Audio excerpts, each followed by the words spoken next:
사마귀를 노리는 참새가 사냥꾼이 자신을 노리고 있다는 것을 알지 못해서 목숨을 잃어버리는 것처럼 사람도 욕심에 사로잡히면 자신의 중요한 것을 잃어버릴 수가 있습니다. 지백이 구유를 치려고 했습니다. 그런데 가는 길이 무척 험해서 침략하기가 어려웠습니다. 그러자 지백은 구유의 군주에게 큰 종을 보냈습니다. 그러자 구유의 현명한 신하였던 적장만지는 그 종을 받아서는 안 됩니다. 큰 종을 바치는 것은 작은 나라가 큰 나라를 섬길 때 하는 일인데 지금은 오히려 큰 나라가 작은 나라에게 큰 종을 바치니 반드시 군대가 뒤따라올 것입니다. 하면서 그 종을 받지 말라고 간언하였습니다. 구유의 군주는 큰 종을 탐하여서 적장만지의 말을 듣지 않았습니다. 그래서 험한 길을 메우고 길을 넓혀서 큰 종을 치른 수레를 맞이하였습니다. 그러자 적장만지는 급히 말을 몰아서 제나라로 망명했습니다. 그리고 적장만지가 제나라로 망명한 지 7일 만에 마침내 구유는 멸망하였습니다. 이는 한비자에 나오는 이야기입니다. 지백은 구유라는 나라로 가는 길이 너무나도 험난하기 때문에 그 나라를 침략하기가 어려웠습니다. 그러자 지백은 꾀를 내어서 큰 종을 선물로 보냈습니다. 그리고 그 선물을 욕심낸 구유의 군주는 스스로 길을 닦고 험한 길을 메워서 스스로 침략을 자초하게 됩니다. 그래서 결국 멸망하게 됩니다. 작은 것을 욕심내다가 나라가 망한 것입니다.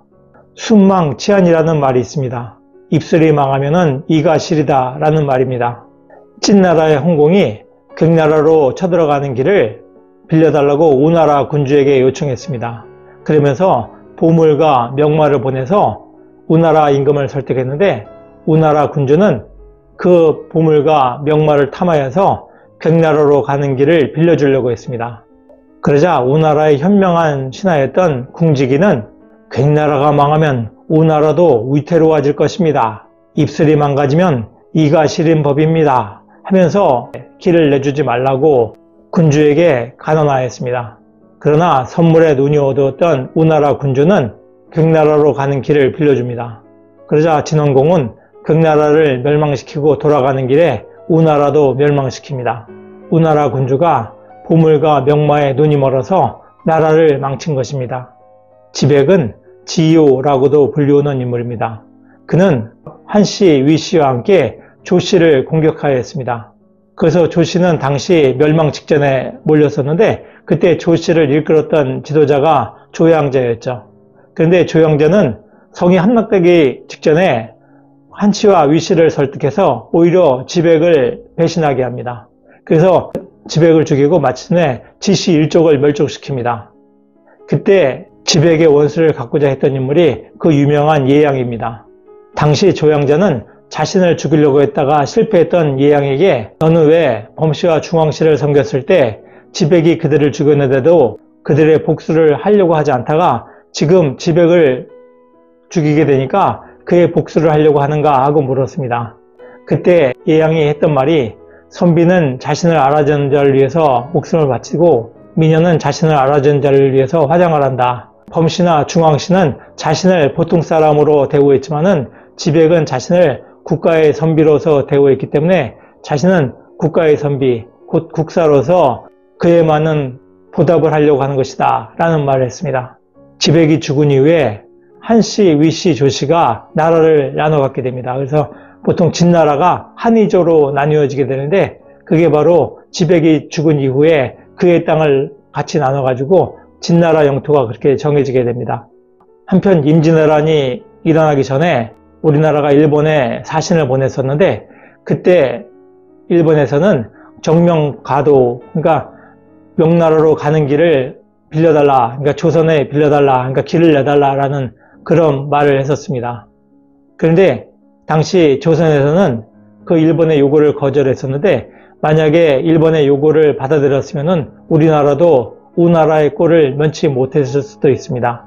한편 일본이 우리나라에 명나라로 가는 길을 빌려달라고 했다는 그 소식을 명나라에 전할 것인가 말 것인가에 대한 논란이 있었는데 당시 영의정이었던 이산해는 그 일을 명나라에 알려주지 말아야 된다. 괜히 오해를 받는다 라고 주장을 했고 유성룡은 그 사실을 미리 알려줘야 된다. 그렇지 않으면 나중에 그 일이 다른 사람의 입을 통해서 명나라에 알려지게 되면은 괜히 오해를 받게 된다. 일본과 협력하고 있다는 오해를 받게 된다 하는 주장을 했습니다. 그래서 결국 전조임금은 일본이 명나라로 침략하고자 하면서 그 길을 빌려달라고 했다라는 그런 사정을 명나라에게 미리 통보하는데, 그것이 나중에 명나라가 우리나라가 일본과 협력을 했다는 그런 오해를 푸는데 큰 기여를 합니다.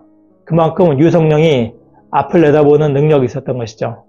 당시 조선이 너무나도 쉽게 부산에서부터 평양까지 쉽게 무너지는 것을 보고 명나라는 조선이 일본과 협력해서 명나라를 공격하는 게 아닌가 하는 그런 의심을 했습니다. 그래서 원조를 하지 않으려고 했는데 미리 우리가 명나라에 일본이 조선을 통해서 명나라로 쳐들어가려고 한다는 그런 말을 전했었기 때문에 명나라는 의심을 거두고 우리나라에게 원조를 했던 것이죠. 사마귀를 노리는 참새는 자신을 노리는 사냥꾼을 놓치고 있을지도 모릅니다. 사마귀를 노리는 참새가 사냥꾼이 자신을 노리고 있다는 것을 알지 못해서 목숨을 잃어버리는 것처럼 사람도 욕심에 사로잡히면 자신의 중요한 것을 잃어버릴 수가 있습니다. 지나친 욕심은 자신의 몸을 망칠 수 있습니다. 세상에 공짜는 없습니다. 뜻밖의 행진은 행운이 아닐지도 모릅니다. 노력하는 여러분의 동반자, 동반TV입니다. 감사합니다.